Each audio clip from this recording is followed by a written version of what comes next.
Month 2 of the 2 steps to emergency preparedness are having your prepared pouch and sanitation plan. Let's get started with step 1, the prepared pouch.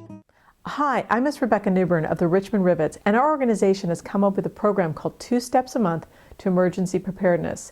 And this program will help you in just 2 easy steps a month get prepared for an emergency. And the great thing about this project is that you can easily organize your community as well. So month 2 is the prepared pouch and the sanitation plan. Yeah, I know it sounds gross, but we're going to be talking about human waste and how to deal with it should the toilets go out. So let's start with the preparedness pouch first. This thing here is my total favorite. I love this. It is a quart-sized bag that can fit in a purse. I have a second one that's in my computer bag, so no matter where I go, 24/7, I have like enough to kind of get me to a larger kit or to a shelter should an emergency happen. So all this information is downloadable on our website, but I'm going to go through the pouch so you can see what's in it and how you might use it. So first off is an emergency blanket. Keeps you warm, keeps you dry, keeps you visible. Awesome. And if you buy them in bulk, which you might want to do with if you organize around a community, or for example at our school we're buying them together, you can get them really cheap, or even like buy a bunch and give them away as gifts to get your family and your friends more prepared. Next thing is a bandana. So I just made this one, and it's great because if you wet it down, it can serve as an emergency dust mask. It can be hot and sweaty. You can use it, kind of sanitation. Also, you could use it as an emergency bandage. So it's got extra functions there. Also 6 feet of string. I just had ribbon around my house. So that's what I used. It has, once again, multiple functions that you could use. One, you can cordon off an area if something's dangerous. You could use it as an emergency leash for a pet, or also if you needed to kind of keep a kid in tow, you could do that. So just kind of something to kind of fix things if need be, or hey, put it in your hair, look great.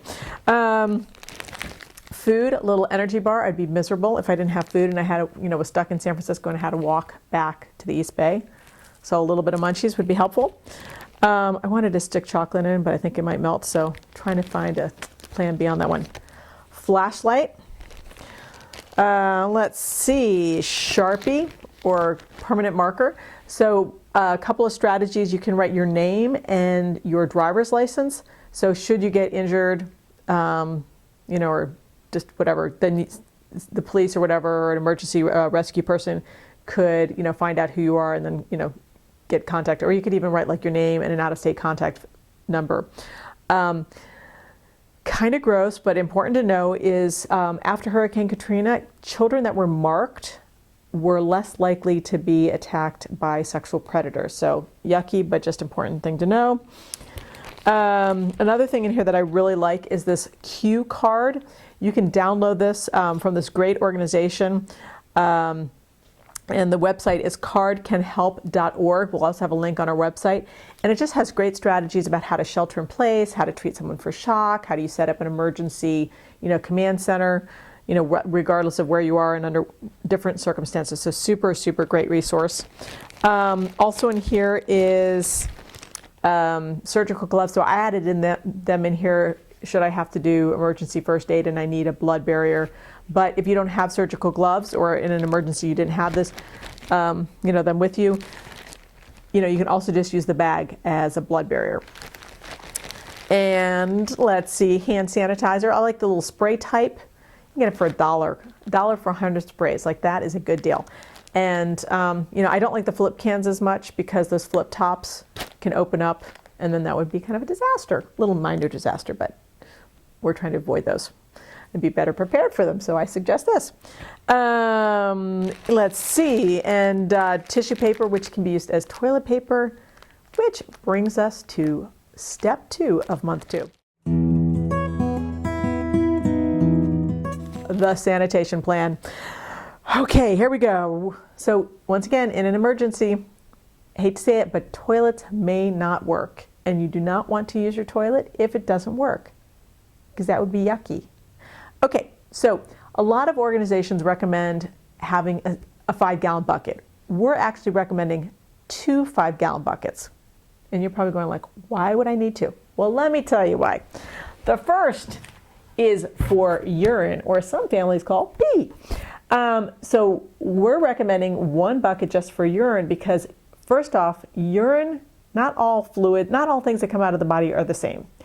Urine is pretty much disease-free. It doesn't have a lot of pathogens.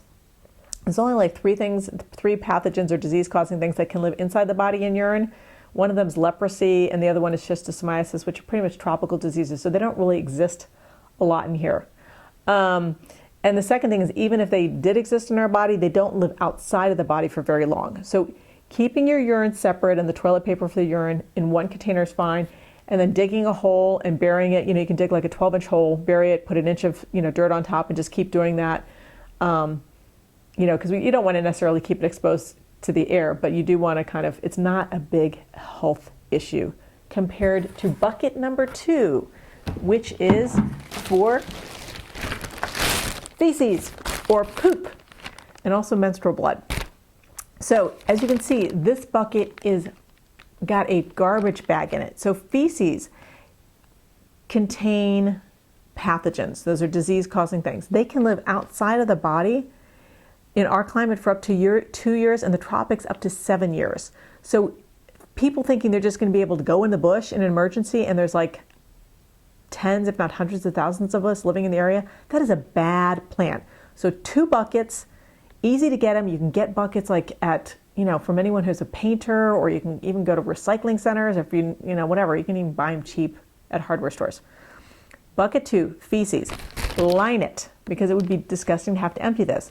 Now, what we're recommending is that a couple of the city trash cans on the block also be lined with with a plastic bag, and then individual households will like wrap theirs up and put it into another larger container, a city trash can that's also lined, so that at the end of the disaster, all of the feces is contained, and then we know that it's not getting into the water supply and it's keeping the public safe. So huge, huge, huge thing to do. Now, little add-on. You might want to get one of these. It's a little lid. Check this out. So just a little bit more comfort, creature comfort. Also, if you have people that are disabled, this would be just a really nice extra support. So those are the 2 steps a month: prepared pouch and sanitation plan. All of this information is on our website. And once again, this is a replicable model. We're really encouraging you to not only organize yourself, but organize your family, your community. This program is great for schools. So just get out there and just do 2 steps a month. We can do it. 2 Steps a Month is a project of the Richmond Rivets. The Richmond Rivets is a transition town initiative helping our community of Richmond, California, and others to live more locally and resiliently. Check out our other replicable project, the Richmond Grows Seed Lending Library, where people can borrow seeds for free from the public library and learn to save seeds to return locally adapted seeds for others to borrow.